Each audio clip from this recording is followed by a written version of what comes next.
ইনশাআল্লাহ।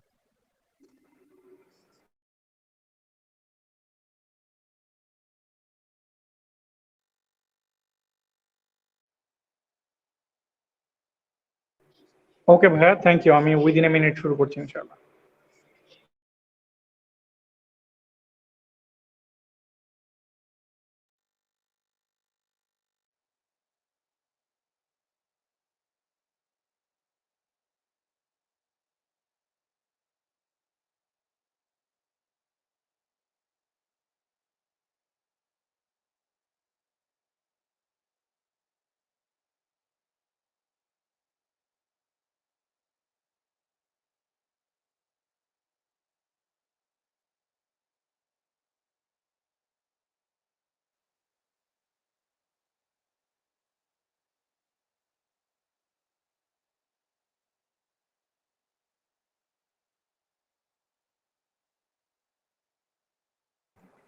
আসসালামু আলাইকুম, সবাইকে শুভেচ্ছা এবং অভিনন্দন।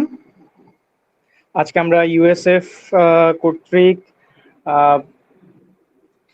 আয়োজিত বলবো বা হচ্ছে ইউএসএফ আমাদের জন্য ব্যবস্থা করেছে আইএলটিএস এর ফ্রি ট্রেনিং ক্লাসের।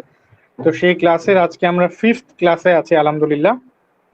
আমরা আজকে ইনশাআল্লাহ ক্যামব্রিজ আইএলটিএস এর জন্য লিসেনিং পার্টের টেস্ট 4 সবাইকে শুভেচ্ছা এবং সেই টেস্ট অভিনন্দন। 4 আমরা কিভাবে করতে হয় সেই সম্পর্কে আজকে আমরা আলোচনা করব এবং শিখব ইনশাআল্লাহ। ওকে,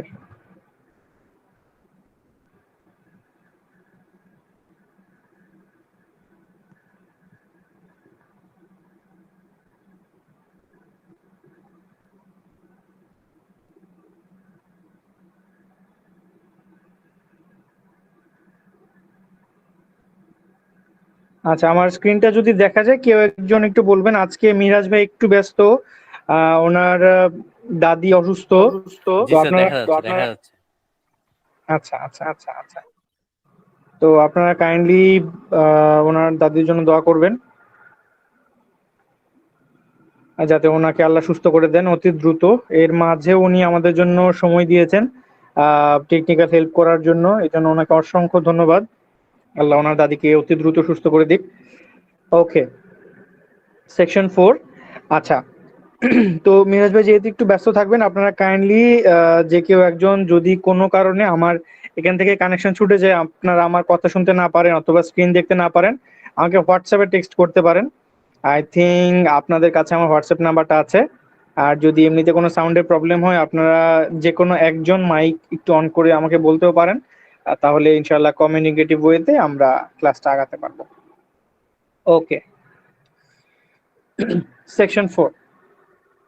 সেকশন 4 এ আমাদের কি আছে? আমরা ইতোমধ্যে সেকশন 1, 2 এবং 3 জেনেছি। সেকশন 3 এর আমরা আলাদা একটা এক্সট্রা ক্লাস করব ইনশাআল্লাহ, সেটা হচ্ছে ম্যাপস এর উপরে। কারণ আমরা ম্যাপস একটা ডিফারেন্ট থিং লিসেনিং টেস্টের ক্ষেত্রে। তো ম্যাপস এর জন্য আমরা একটা এক্সট্রা ক্লাস করব, সেটা হবে পরবর্তী যে ক্লাসটা সেটা।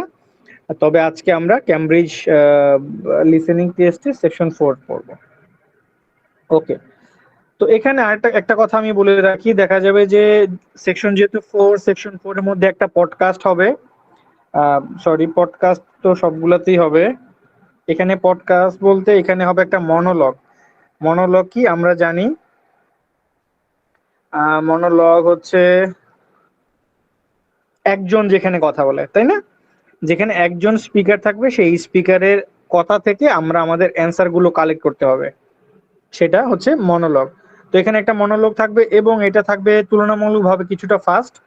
এই ফাস্ট মনোলগ থেকে আমাদের বের করতে হবে যে আমাদের অ্যান্সারটা আসলে কি, আমাদের অ্যান্সারটা কি প্রয়োজন। তো ম্যাক্সিমাম সময়ই, অধিকাংশ সময়ই এখানে থাকবে হচ্ছে আপনার, এখানে যেমন আমরা পেয়েছি ফিল ইন দ্য গ্যাপস আছে, এখানে এরকম ফিল ইন দ্য গ্যাপসই অধিকাংশ সময় থাকবে। এছাড়া মাল্টিপল চয়েস কোশ্চেনও থাকতে পারে, অথবা কোনো একটা ম্যাচিং হেডিংস, ম্যাচিং নেমস, বা হচ্ছে ম্যাচিং ডায়ালগ, এরকম কিছু থাকতে পারে।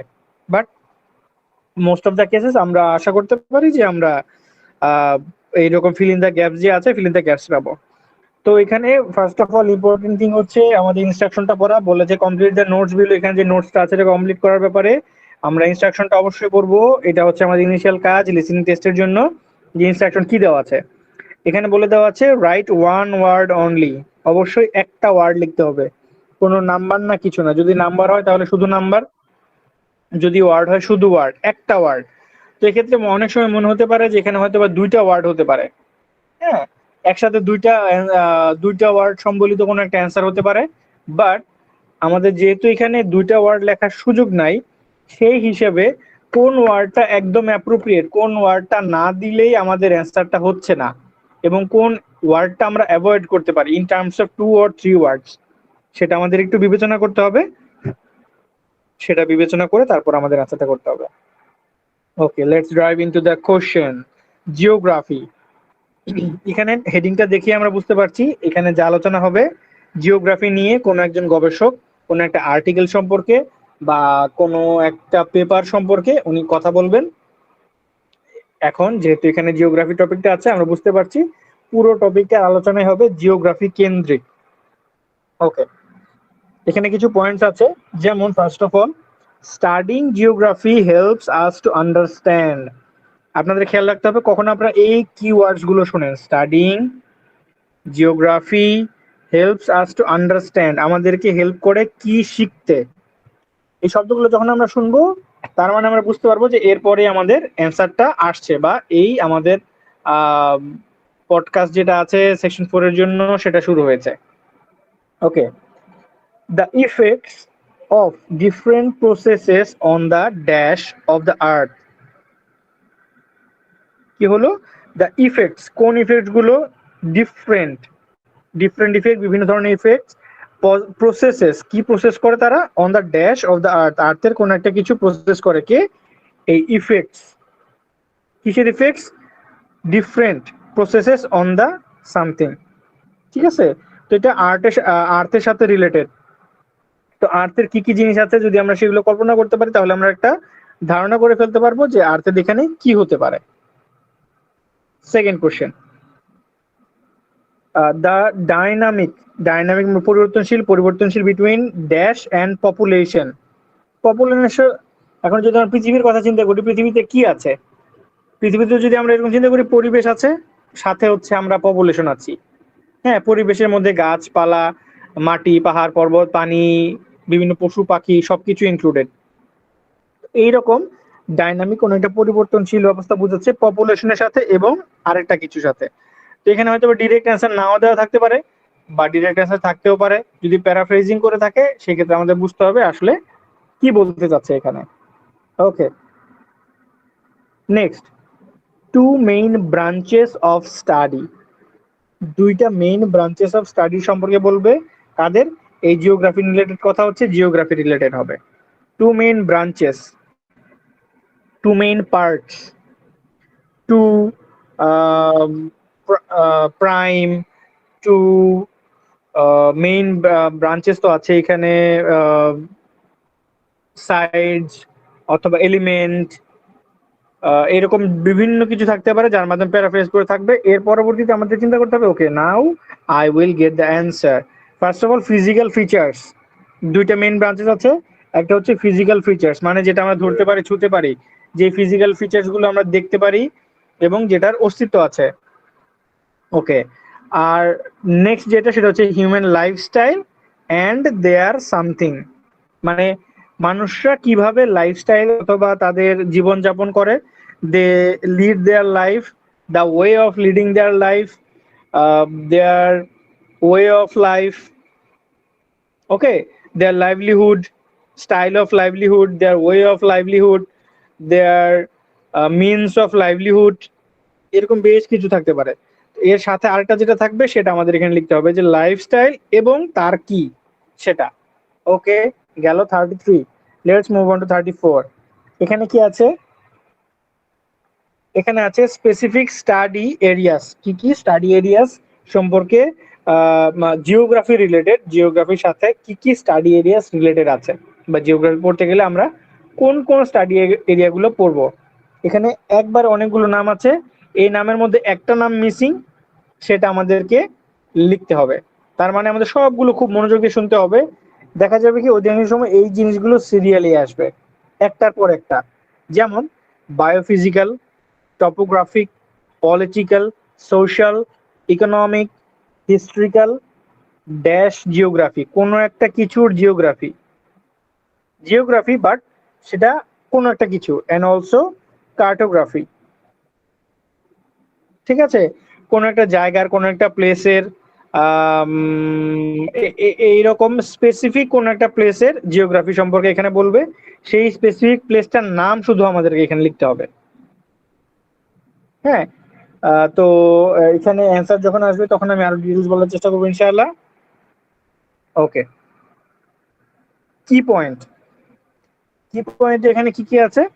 Geography helps us to understand our surroundings, আমাদের আশেপাশে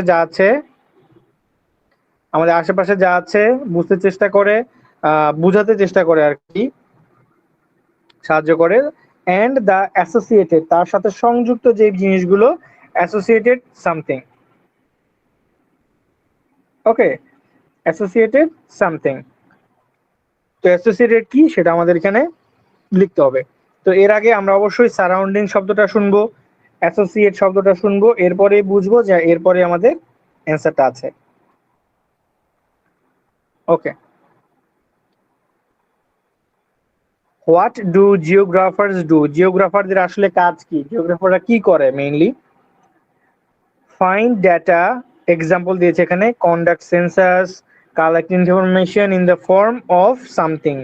ইনফরমেশন কালেক্ট করবে কিসের ফর্মে? এখন আমরা ইনফরমেশন কিন্তু বিভিন্নভাবে কালেক্ট করতে পারি।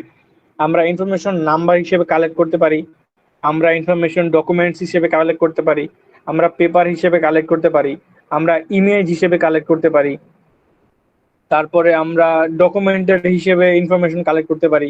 বিভিন্ন ধরনের উপায় আছে ইনফরমেশন গুলো কালেক্ট করার। তো এই যে loads of myriads of plethora of means of collecting informations, সেইখান থেকে আমাদের যে কোনো একটা এখানে উল্লেখ করতে হবে। ওকে, তো সেটা আমরা করব কি, কিসের মাধ্যমে ব্যবহার করব? Using computers and satellite technology. Computer এবং স্যাটেলাইট টেকনোলজি ব্যবহার করে আমরা এই যে ইনফরমেশন গুলো, সেগুলা সার্টেন একটা ফর্মে কালেক্ট করব।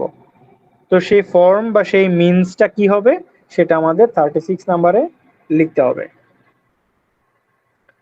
ওকে, নেক্সট 37, অ্যানালাইজ ডাটা। আমাদের কি করতে হবে? ডাটা অ্যানালাইজ করতে হবে। আইডেন্টিফাই করার জন্য কি আইডেন্টিফাই করব সেটা এখানে লিখতে হবে, example cause and effect. Okay, analyze data এবং আইডেন্টিফাই করব কি, যে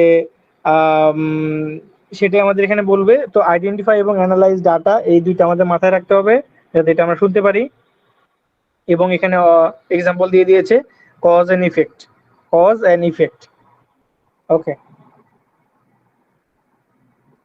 এই যে ওকে, লাস্ট 38 to 40, এখানে কি আছে? এর আগেরটা publish findings in form of something. আচ্ছা, জিওগ্রাফার কি করে? জিওগ্রাফারদের লাস্ট একটা কাজ বাকি ছিল, যে তারা পাবলিশ করে ফাইন্ডিংস ইন ফর্ম অফ, তারা পাবলিশ করে findings in the form of, কিসের ফর্মে পাবলিশ করে সেটা এখানে আমরা দেখতে পাচ্ছি। কি কি ফর্মে পাবলিশ করে? একটা হচ্ছে ম্যাপস, একটা হচ্ছে এরিয়াল ফটোস, আর একটা হচ্ছে landscape pictures send to receiving stations. Okay, ম্যাপসের মধ্যে আমার কি ইম্পর্টেন্ট থিং, ম্যাপসটা কেন? ম্যাপসের কিছু বেনিফিটস এখানে বলবে, এরিয়াল ফটোসের বেনিফিটস বলবে, যদি প্রয়োজন পড়ে ডিমেরিটসও বলতে পারে, বাট প্রথম ইনিশিয়ালি বেনিফিটস আছে এখানে, যে ইজি টু ক্যারি। ম্যাপসে যদি আমরা পাবলিশ করি জিওগ্রাফারের যে কোনো তথ্য, যেমন একটা ম্যাপ, ম্যাপের মধ্যে কি থাকে? পুরো একটা এলাকার কোথায় কি আছে না আছে, কোন জায়গায় মাটির পরিবেশ কিরকম, কোন জায়গায় জিওলজি কিরকম, কোন জায়গায় গাছ কতটুকু আছে, কোন জায়গায় পুকুর আছে, নদী নালা খাল বিল কোন জায়গায় কিরকম আছে, মাটির ধরন কিরকম, পশু পাখি কিরকম কোন জায়গায় থাকে। যেমন বাংলাদেশের ম্যাপ যদি আমরা ধরি, আমরা ম্যাপের মধ্যে দেখতে পারি মার্ক করা থাকে কিছু কিছু সময়, যে খুলনার দিকে থাকে সুন্দরবন, সুন্দরবনে রয়্যাল বেঙ্গল টাইগার পাওয়া যায়, সেই জায়গায় নোনা পানির বন আছে। আবার নোয়াখালীর দিকে সেই জায়গায় যেহেতু একদম soil water, sorry salt water সেখানে আছে, সেই জায়গার মাটির ভূমি একরকম। চিটাগংয়ের দিকে পাহাড় পর্বত আছে, উপরের দিকে সিলেটে পাহাড় পর্বত আছে, মাঝখানে বরেন্দ্র ভূমি আছে, ময়মনসিংহ গাজীপুর এই এরিয়াটাতে, আবার ওদিকে পঞ্চগড় একরকম ডিফারেন্ট। তো এই যে ডাটাগুলো কি করি, কিসের মাধ্যমে দেখতে পাচ্ছি? ম্যাপের মাধ্যমে। তো জিওগ্রাফাররাও করে কি এইরকম ম্যাপের মাধ্যমে এই ডাটাগুলো বা ইনফরমেশন গুলো তারা ফুটিয়ে তোলে। এখন ম্যাপের বেনিফিটস কি? ম্যাপের বেনিফিট হচ্ছে ইজি টু ক্যারি, এটা চাইলে আমরা ইজিলি ক্যারি করতে পারি। Can show physical features of large and small areas, এটার মধ্যে দেখতে পারি কি ফিজিক্যাল ফিচার্স কি কি আছে সেটা, লার্জ এন্ড স্মল এরিয়াস। যেমন আমি এতক্ষণ ধরে বললাম যে সিলেটে পাহাড় আছে, সেই জায়গায় যে ফিজিক্যাল ফিচার্স গুলো আছে সেটা আমরা ম্যাপের মধ্যে দেখতে পারি, যেখানে পাহাড় পর্বত, এখানে ঝর্ণাধারা, আবার সীতাকুণ্ড ধরে এখানে চিটাগং, এদিকে ঝর্ণাধারা, বরিশালের এদিকে হচ্ছে ভোলা আছে, কিছু দ্বীপ আছে সেই জায়গায়। তারপরে এদিক দিয়ে আমি বুঝতে পারি যে না এদিকে নদী নালা আছে, মাটির ধরন একরকম, রাজশাহীতে একরকম, রাজশাহীতে আম ভালো হয়। তো এইরকম ফিজিক্যাল যে ফিচার্স গুলো আছে এটা আমরা ম্যাপের মাধ্যমে জানতে পারি। Okay, next thing which is important for us, but. But দিয়ে কি বোঝায়? বাট দিয়ে বোঝায় যে এতক্ষণ আপনার জন্য নামে আমি অনেক ভালো কথা বললাম, কিন্তু যখন আমি বাট বলবো তখনই আমি খারাপ কথা বলবো। হ্যাঁ, যে ছেলেটা আসলে অনেক ভালো, ওই যে বিজ্ঞাপন আছে না একটা, যে ছেলে 99% ভালো কিন্তু শুধু নাইট ক্লাবে যায় আর কি, এরকম। তো এই যে কিন্তু যখন বলে, বাট যখন বলে, হাউএভার যখন বলে, এই বাট, তারপরে হচ্ছে হাউএভার, এই শব্দগুলো খুবই বাজে। কারণ এই শব্দগুলোর মধ্যেই মাধ্যমে আমাদের ইনফরমেশনটা চেঞ্জ হয়ে যায়, যেটা লিসেনিং এ অনেক বেশি হয়।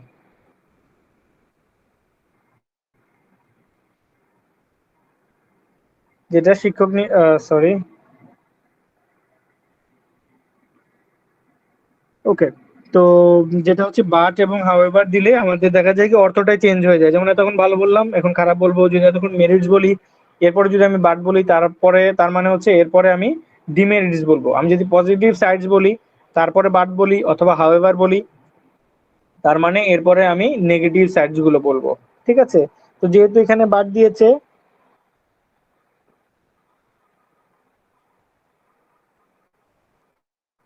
যেহেতু এখানে বাট আছে, তারপরে কি বলবে? Different thing. Okay, two dimensional map will always have some, এখানে কিছু একটা হবে। তার মানে এখানে যাই হবে সেটা একটা ডিমেরিটস বা নেগেটিভ সাইড বলবে, নেগেটিভ একটা ওয়ার্ড বলবে এই জায়গায়। ঠিক আছে? এটা অবশ্যই ভালো হবে না, এটা অবশ্যই নেগেটিভ হবে। এবং এটা আপনাদের অবশ্যই মনে রাখতে হবে, লিসেনিং এর ক্ষেত্রে এটা খুব ইম্পর্টেন্ট, যে যখনই এরকম থাকবে, বার থাকবে, হাউএভার থাকবে, তখনই ইনফরমেশনটা চেঞ্জ হয়ে যাবে। হ্যাঁ, যেমন আহ, আমি একটা মিমস দেখেছিলাম, মিমস না আসলে ভিডিও, ফেসবুকে, যে টার্গেট করতে বলে, হ্যাঁ স্নাইপার টার্গেট করে রাখে একজনকে, তারপর বলে can you see the target, okay yes I can see the target, তারপর বলে যে হ্যাঁ একদম লক করে ফেলো, সেও লক করে ফেলে।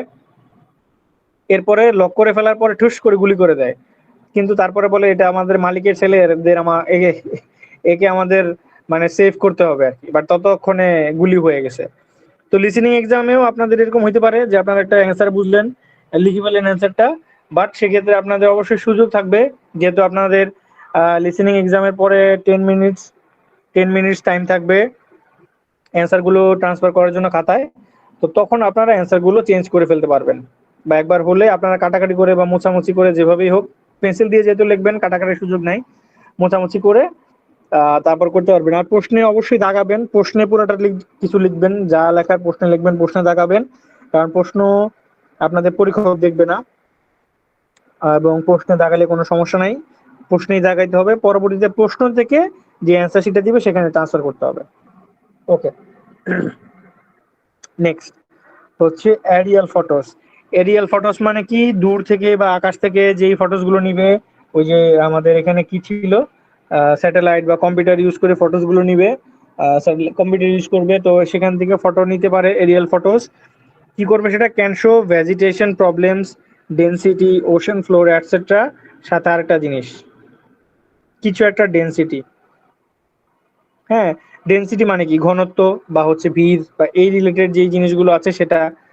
তো উপর থেকে যদি আমরা দেখি, যেমন আমরা ম্যাপস যদি দেখি, হ্যাঁ আমাদের ট্রাফিকে যখন আমরা আসি, এই ম্যাপসটা করে কি স্যাটেলাইট থেকেই তো দেখে যে কোন জায়গায় মানুষ বেশি আছে, কোন জায়গায় ট্রাফিক বেশি আছে, কোন জায়গায় গাড়ি বেশি আছে, সেই হিসেবে ম্যাপসে দেখায় আমাদের একটা জায়গা রেড, একটা জায়গায় গ্রিন থাকে, যে জায়গায় গাড়ি কম থাকে বা রেড এর চেয়ে আরেকটু লাইট কালার থাকে, যে এখানে গাড়ি আছে কিন্তু একটু কম পরিমাণে কম।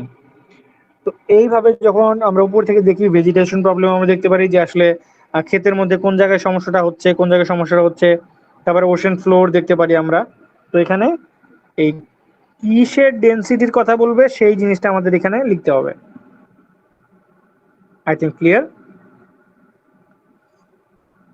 ওকে, Landsat pictures send to receiving stations. হ্যাঁ, ল্যান্ডসেট পিকচার্স গুলো সেন্ড করা হয় কোথায়? রিসিভিং স্টেশনে। ওকে, ইউজড ফর মনিটরিং, এটা কোন কাজে ব্যবহার করা হয় সেটা? Used for monitoring dash conditions. কিসের কন্ডিশন মনিটর করার জন্য ব্যবহার করা হয় সেটা এখানে লিখতে হবে। তো এখানে যা থাকবে কন্ডিশন হয়তো আগে বলতে পারে বা পরে বলতে পারে, কিন্তু এটার সাথে যেটা রিলেটেড সেটা আমাদের এখানে লিখতে হবে। ওকে, তো এই গেল আমরা পুরোটা প্রশ্ন সম্পর্কে ধারণা নিলাম। এখন আমরা লিসেনিং শুনবো। একজন একটু রেসপন্স করবেন কাইন্ডলি, যে আসলে এতক্ষণ পর্যন্ত যা বলেছি মোটামুটি ক্লিয়ার কিনা আপনাদের কাছে, বা এই রিলেটেড কোনো কোশ্চেন আছে কিনা।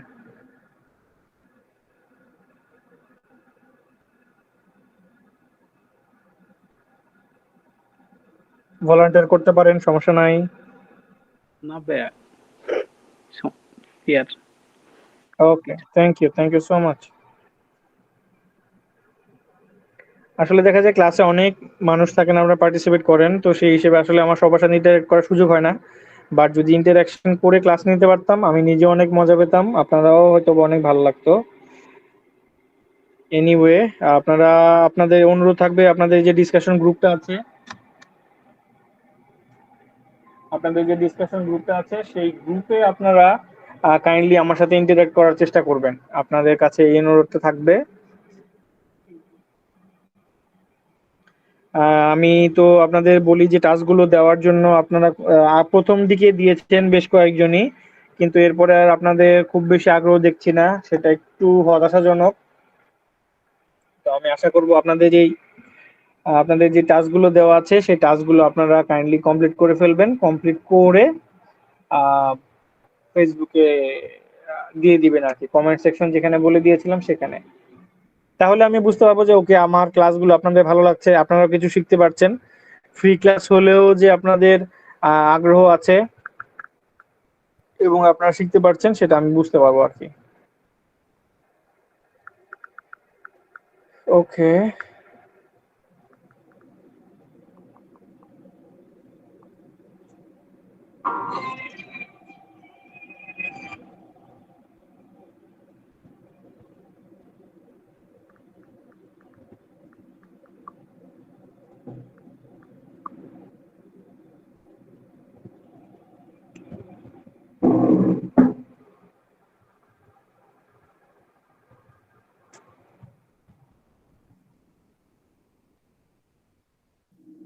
আমি এখন লিসেনিং টা বাজাবো, আপনারা কাইন্ডলি একটু শুনবেন, এবং হচ্ছে আপনার হাতের কাছে যদি খাতা কলম না থাকে, খাতা কলম নিয়ে বসতে পারেন, খাতা কলম নিয়ে বসে অ্যান্সার গুলো লিখে ফেলতে পারেন। তারপর আমরা যখন একবার শেষ হবে তখন আমরা অ্যান্সার গুলো মিলানোর চেষ্টা করবো ইনশাআল্লাহ।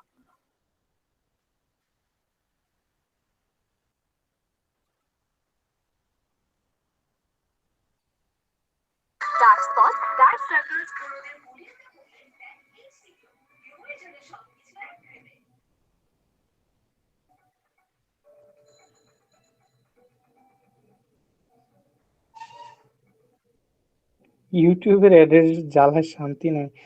Anyway, sorry for the disturbance.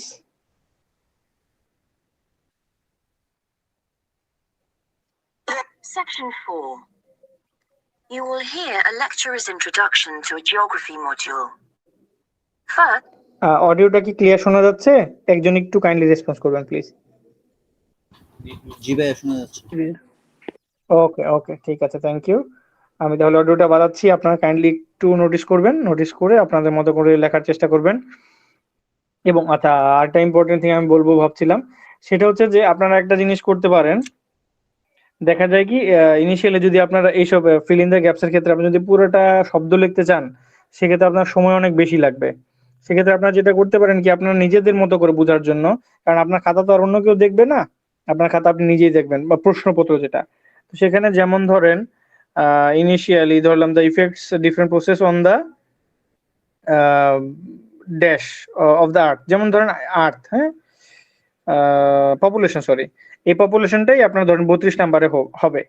তো এই জায়গায় পপুলেশন যদি আপনি লিখতে চান অনেকগুলো লেটার আপনার লিখতে লিখতে অনেক সময় চলে যাবে, এর মধ্যে হয়তো অন্য একটা অ্যান্সার চলে যেতে পারে। তো আপনি নিজের বোঝার জন্য আপনি চাইলে এরকম ভাবে লিখতে পারেন যাতে করে আপনি পিপিএলেশন পপুলেশন এটা বুঝতে পারেন পরবর্তীতে। ছোট করে সাংকেতিক ভাষায় যদি লিখতে চান লিখতে পারেন, কোনো সমস্যা নেই, কারণ যদি এমন হয় যে একটা অ্যান্সার লিখতে যে আপনার আরেকটা অ্যান্সার মিস হয়ে গেল তাহলে আসলে কোনো লাভ হলো না। হ্যাঁ, আপনার ছোট করে এইভাবে সাংকেতিক ভাষা নিজেদের বোঝার মতো করে লিখতে পারেন, পরবর্তীতে আপনাদের সময় থাকবে ঠিকঠাক করে লেখার জন্য। Okay, let's dive in. You have some time to look at questions 31 to 40. Okay, 31 to 40। Now listen carefully and answer questions 31 to 40. So, welcome to your introductory geography lecture. We'll begin with some basics. Firstly, what do we learn by studying geography? Well, we learn a great deal about all the processes that have affected and that continue to affect the Earth's surface. But we learn far more than that, because studying geography also informs us about the different kinds of relationships that develop between a particular environment and the people that live there. Okay, we like to think of geography as having two main branches. There's the study of the nature of our planet, its physical features, what it actually looks like, and then there's the study of the ways in which we choose to live and of the impact of those on our planet. Our current use of carbon fuels is a good example of that. But there are more specific study areas to consider too, and we'll be looking at each of these in turn throughout the semester. These include biophysical geography, by which I mean the study of the natural environment and all its living things. Then there's topography. That looks at the shapes of the land and oceans. There's the study of political geography and social geography too, of course, which is the study of communities of people. We have economic geography, in which we examine all kinds of resources and their use, agriculture, for example. Next comes historical geography, the understanding of how people and their environments and the ways they interact have changed over a period of time. And urban geography, an aspect I'm particularly interested in, which takes as its focus the location of cities, the services that those cities provide, and migration of people to and from such cities. And lastly, we have cartography. That's the art and science of map making. You'll be doing a lot of that. So, to summarise before we continue, we now have our key answer. Studying this subject is important because without geographical knowledge, we would know very little about our surroundings and we wouldn't be able to identify all the problems that relate to them. So, by definition, we wouldn't be in an informed position to work out how to solve any of them.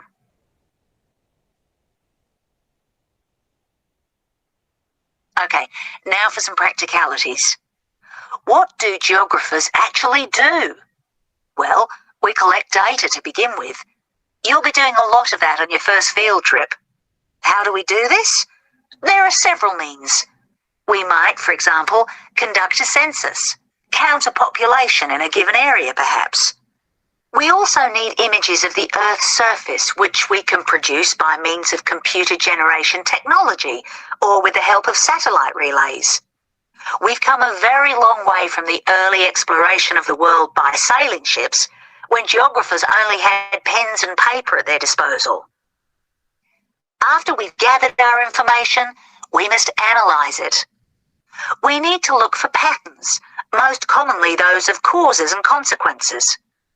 This kind of information helps us to predict and resolve problems that could affect the world we live in. But we don't keep all this information confidential. We then need to publish our findings so that other people can access it and be informed by it. And one way in which this information can be published is in the form of maps. You'll all have used one at some stage of your life already. Let's consider the benefits of maps from a geographer's perspective. Maps can be folded and put in a pocket and can provide a great store of reference when they're collected into an atlas. They can depict the physical features of the entire planet if necessary, or just a small part of it in much greater detail. But there is a drawback. You can't exactly replicate something that is three-dimensional, like our planet, on a flat piece of paper, because paper has only 2 dimensions. And that means there'll always be a certain degree of distortion on a map. It can't be avoided. We can also use aerial photographs, pictures taken by cameras at high altitude above the Earth. These are great for showing all kinds of geographical features that are not easy to see from the ground. You can easily illustrate areas of diseased trees, or how much traffic is on the roads at a given time, or information about deep seabeds, for example. Then there are Landsats. These are satellites that circle the Earth and transmit visual information to computers at receiving stations. They circle the Earth several times a day and can provide a massive information. You'll all be familiar with the information they give us about the weather, for example. So what we're going to do now is look at a short presentation in which you'll see all these. That is the end of section 4. You now have half a minute to check your answers.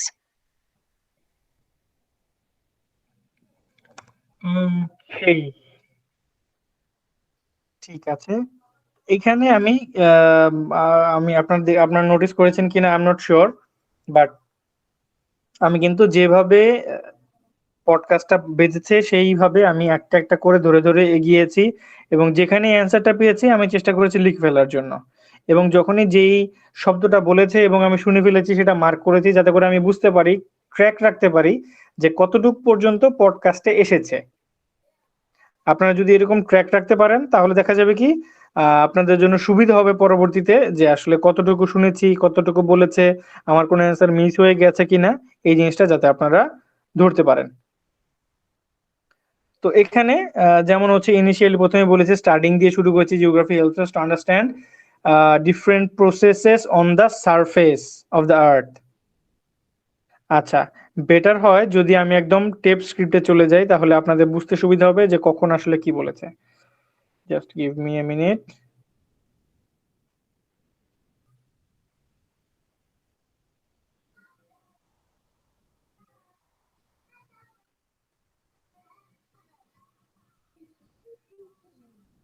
আচ্ছা, দেখেন এখানে দেখতে পারতেছেন, আমার screen দেখা যাচ্ছে তো, তাই না?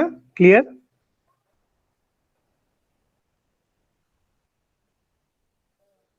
হ্যালো, কেউ একজন রেসপন্স করবেন প্লিজ? হ্যাঁ ভাইয়া, দেখা যাচ্ছে।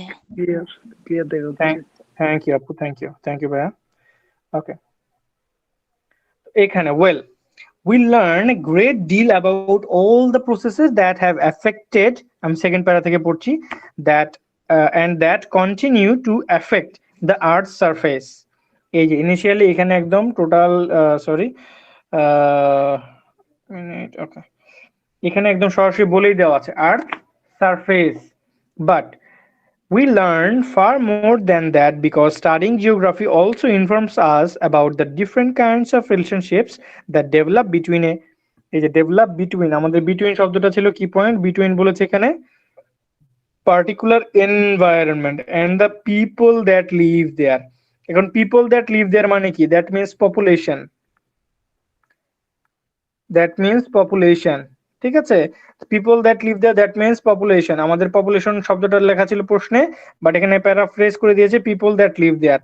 তো এই জায়গায় যদি কোনো একটা কিছুতে আপনারা পান যে কোথাও পপুলেশন লেখা আছে, সেটাকে যদি আমাদের প্যারাফ্রেজ করতে হয়, যেমনটা আমাদের প্রয়োজন হবে রাইটিং টাস্ক 1 এবং টাস্ক 2 তে আমাদের প্যারাফ্রেজ করতে হবে, এবং আমাদের স্পিকিং এও দেখা যাবে কি অনেক কোশ্চেন বলবে, যে কোশ্চেন গুলোতে করবে, বাট সেটা আমরা সরাসরি তো বলতে পারবো না, সেটা প্যারাফ্রেজ করে আমাদের বলে তারপর আমাদের অ্যান্সারটাতে যেতে হয়। আমরা ইনশাআল্লাহ সামনে আস্তে আস্তে এগুলো শিখবো। বাট এই যে প্যারাফ্রেজিং জিনিস, এটা আপনাদের সব জায়গায় কাজে লাগবে। যেমন পপুলেশনটাকে বলা আছে কি পিপল দ্যাট লিভ দেয়ার, এর সাথে এনভায়রনমেন্টের যে রিলেশনটা সেটার কথা বলেছে। ওকে, নেক্সটটাতে যদি আমরা যাই, যেমন then there's the study of the ways in which we choose to live, of the impact of those on our planet. এই যে ফিজিক্যাল ফিচার সম্পর্কে বললো, what they actually look like, and there's the study of the ways, কিভাবে এই যে আমরা বাঁচতে চাই এবং impact of those on our planet, আমাদের প্ল্যানেটের উপর তাদের ইম্প্যাক্টটা কি সেটা সম্পর্কে বলেছে। তো সেই হিসেবে সেটা লেখা আছে। এমনি করে বাকি যেই জিনিসগুলো এখানে আছে সবগুলো আপনাদের আছে। আমি আপনাদের কাছে অনুরোধ করব যে আপনারা রিডিং পড়ার অভ্যাসটা খুব ভালো মতো করতে হবে। এই রিডিং পড়ার অভ্যাসটা ভালো করার জন্য আপনারা যেটা করতে পারেন, আপনারা এই যে টেপ স্ক্রিপ্ট গুলো আছে, এই টেপ স্ক্রিপ্ট গুলো খুব ভালো মতো পড়বেন। এবং কিভাবে পড়বেন, উচ্চারণে অনেকেই সমস্যা হতে পারে। হয়তোবা আপনারা একটা ওয়ার্ড পেলেন যেটা আসলে আপনারা স্পেলিং প্রনাউন্স করতে পারছেন না, হ্যাঁ, সেক্ষেত্রে আপনাদের ডিকশনারি আছে, ডিকশনারিতে প্রনাউন্স করার সুযোগ আছে। আপনাদের গুগলে যদি আপনারা যান সেখানে লিখে প্রনাউন্স করার সুযোগ আছে। এর চেয়ে সবচেয়ে ভালো একটা বিষয় হচ্ছে আপনারা যখন এই লিসেনিংটা শুনবেন তখনই আপনারা ধরতে পারবেন কোনটা কিভাবে প্রনাউন্স করে, এবং আপনারা একদম ব্রিটিশ অ্যাকসেন্টে শিখতে পারবেন সেই শব্দগুলো কিভাবে প্রনাউন্স করতে হয়। হ্যাঁ, তো এই জন্য আমি আপনাদের বলবো যে আপনার রিডিং স্কিলটা খুবই দরকার। আইএলটিএস যদি আপনার ভালো একটা স্কোর তুলতে চান, রিডিং স্কিলটা আপনার অনেক অনেক অনেক অনেক বেশি দরকার। আর সামনে ইনশাআল্লাহ আমরা একটা কি দুইটা ক্লাস পরে রিডিং এর ক্লাসগুলো শুরু করব, তো তখন আমাদের রিডিং অনেক বেশি প্রয়োজন হবে। রিডিং এর মধ্যে স্ক্যানিং করা, স্কিমিং করা, সার্চ করা, বের করা, হ্যাঁ, প্যাসেজ গুলো পড়ে অর্থ বোঝার চেষ্টা করা, প্যাসেজ থেকে কোশ্চেনের অ্যান্সার বের করে আনার চেষ্টা করা। তো সেক্ষেত্রে আমাদের রিডিং স্কিলটা অনেক বেশি কাজে লাগবে। এই কারণে আপনাদের উচিত হবে এখন থেকেই রিডিং এ অনেক অনেক অনেক বেশি মনোযোগ দেওয়া এবং লিসেনিং শুনে শুনে আপনাদের এইগুলো রিডিং পড়া, কিভাবে প্রোনাউন্স করতে হয় সেটা শিখে নেওয়া। আপনারা চাইলে ইমিটেট করতে পারেন, যেভাবে বলছে তাদের একটু ভেঙায়া বলতে পারেন, ভেঙায়া বললেও আপনি শিখতে পারবেন। হ্যাঁ, ভেঙায়া বললেও আপনি শিখতে পারবেন। তো এই কাজটা কমপ্লিট করতে হবে। ওকে, কারো কোনো প্রশ্ন আছে? আমরা মোটামুটি খুব বেশি মানুষজন মনে হয় নেই আজকে, তো প্রশ্ন আশা করি নিতে পারবো। লিসেনিং আমরা সেকশন 4 পর্যন্ত কমপ্লিট করেছি, শুধু আমাদের ম্যাপসটা বাকি আছে। আমরা ম্যাপস এর জন্য একটা এক্সট্রা ক্লাস করব। বাট এর এর মাঝে যদি আপনাদের কারো কোনো কোশ্চেন থাকে আমাকে একটু বলতে পারেন লিসেনিং নিয়ে। Floor is open for all.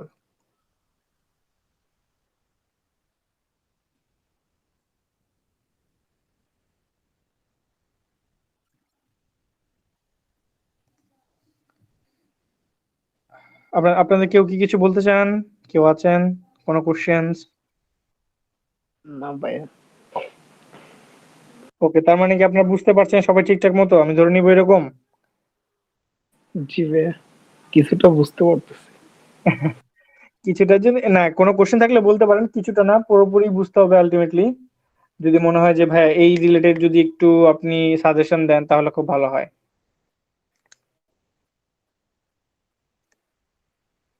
Junaid ভাইয়া, তমা আপু, নুসরাত আপু আছেন, জনি ভাই, জয়। রিডিং পড়তে আমার সময় যাই, মানে জি তেমন জি, রিডিং পড়তে না, রিডিং পড়তে আর কি ইচ্ছে ট্রেডিং করে করতে না। বেশি বেশি সময় লাগে। জি ভাইয়া। আচ্ছা, আসলে কি দেখবেন, যদি এখন আপনাকে আমি পেঁয়াজ কাটতে দেই, আপনার পেঁয়াজ কাটতে বেশি সময় লাগবে, কারণ আপনি পেঁয়াজ কাটা অভ্যস্ত না। কিন্তু আপনার আম্মাকে দেন, আপনার আম্মা কিন্তু খুব দ্রুত পেঁয়াজ কেটে ফেলতে পারবে। হ্যাঁ, তো আসলে এটা কি, this is all about practice. আপনি যত প্র্যাকটিস করবেন আপনার আহ তত আয়ত্তে আসবে, হ্যাঁ, রিডিং এর যে জিনিসগুলো। এই জন্য একটু বেশি সময় দিতে হবে। আর লিসেনিং এর জন্য যেটা, আপনারা যে শুধু ফ্রি টাইমে লিসেনিং শুনবেন ব্যাপারটা এরকম না। আপনারা রাস্তাঘাটে আছেন, অন্য কোনো একটা কাজ করছেন, সেই কাজের মাঝখানেও আপনার কানে লিসেনিংটা বাজতে হবে, পডকাস্টটা শুনতে হবে তখন। হ্যাঁ, মানে একটা রুটিন করে ফেলতে হবে যে যেহেতু আইএলটিএস এক্সাম আমি দিব, আমার দিন রাত সবকিছু হবে আইএলটিএস নিয়ে। এবং যখনই সুযোগ পাবেন, হাতের কাছে যে কোনো কিছু পাবেন সেটা পড়ার চেষ্টা করবেন।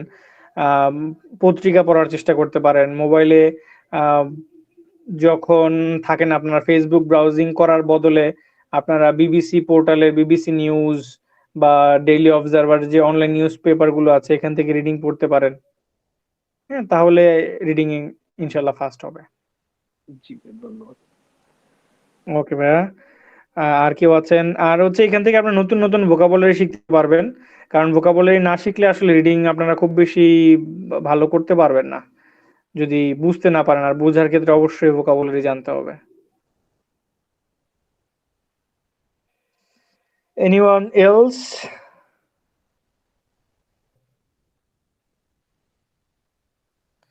ওকে। ভাইয়া আমার জি একটা জি, প্রশ্ন ছিল।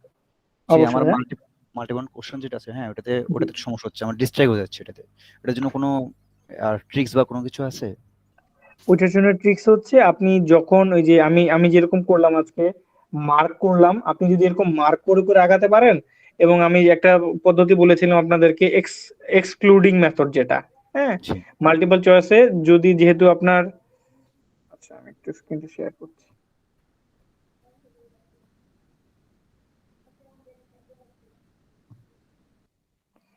মাল্টিপল চয়েস যেমন হচ্ছে এই যে এখানে মাল্টিপল চয়েস এখানে আছে, যেমন 21 নাম্বারটা বলে দেওয়া আছে, the tutor thinks that Sandra's proposal. ঠিক আছে, এই থিংস দ্যাট স্যান্ড্রাস প্রপোজাল যখন আসবে, যখন স্যান্ড্রাস প্রপোজাল বলবে, আপনি বুঝতে পারবেন যে এরপরে আমার অপশনগুলো বলা শুরু হবে। এবং দেখা যাবে কি প্রত্যেকটা অপশনই ওনারা বলবে।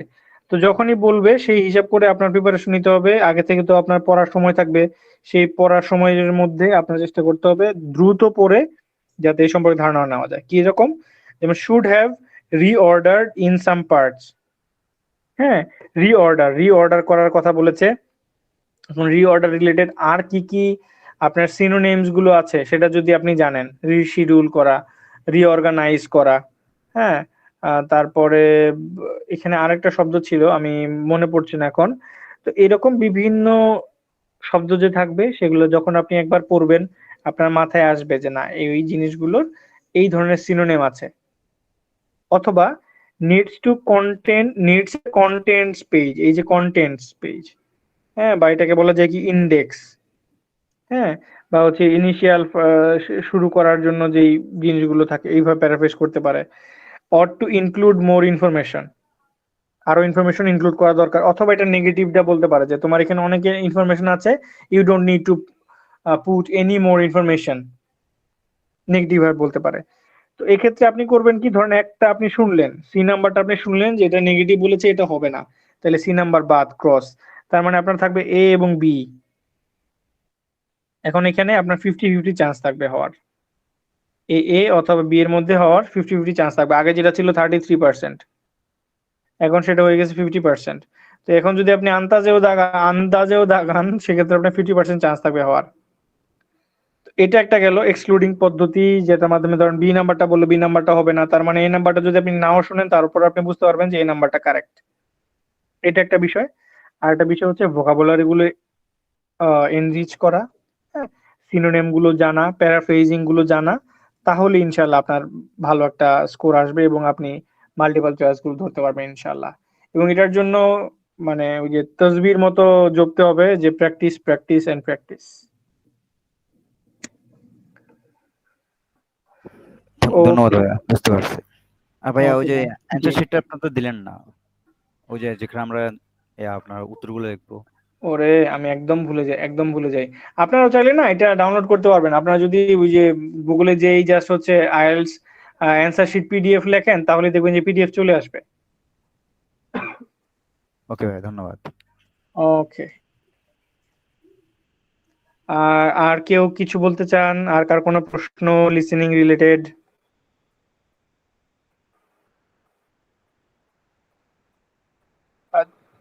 জি। ভাইয়া একটা টেক্সট করেছে, একটু চেক করেন প্লিজ।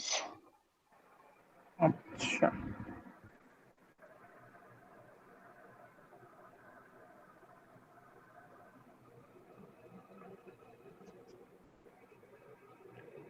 আচ্ছা, আমরা ইনশাআল্লাহ আগামী মঙ্গলবার একটা ক্লাস নিতে পারবো। হ্যাঁ, আমরা আগামী মঙ্গলবার একটা ক্লাস নেব ঈদের আগে। তারপরে তো ঈদের ভ্যাকেশনটা একটু যাবে, সেক্ষেত্রে সে সময় হয়তো বা ক্লাস নেওয়ার সুযোগ হবে না। আর আপনি মিস হবে না ক্লাস, আপনি ইউটিউবে সবগুলো ক্লাস পাবেন। ভয় পাওয়ার কোনো কারণ নেই, ইউটিউবে আমাদের সবগুলো ক্লাস আছে, আপনি ইউটিউবে যেয়ে দেখে নিতে পারবেন। আহ, যদি না পান আপনি একটা কমেন্ট করবেন অথবা হচ্ছে পোস্ট দিতে পারেন আমাদের যে ডিসকাশন গ্রুপটা আছে সেখানে, সেখানে আপনাকে ইউটিউবে লিংক দিয়ে দেওয়া হবে ইনশাআল্লাহ। আচ্ছা ভাই, ঠিক আছে, ধন্যবাদ। কোনো ক্লাসই হারাবেন না ইনশাআল্লাহ, সবগুলো ক্লাস পাবেন। আচ্ছা, একটু আপু বলেছেন, আচ্ছা লিসেনিং এর পডকাস্ট গুলো প্র্যাকটিস করবেন কি আপনারা ইউটিউবে গেলেই পাবেন, ইউটিউব গেলে সার্চ করলে পাবেন যে ক্যামব্রিজ আইএলটিএস। আপনি যেই বইটা চাচ্ছেন, যেই টেস্টে চাচ্ছেন সেটা সার্চ করলে চলে আসবে। হ্যাঁ, সেটা সার্চ করলে চলে আসলে সেখান থেকে আপনি শুনে শুনে সরি শুনে শুনে আপনি প্র্যাকটিস করতে পারবেন। ইউটিউবে গেলেই পেয়ে যাবেন, সবগুলো পেয়ে যাবেন ইউটিউবে। ওকে, আর কেউ?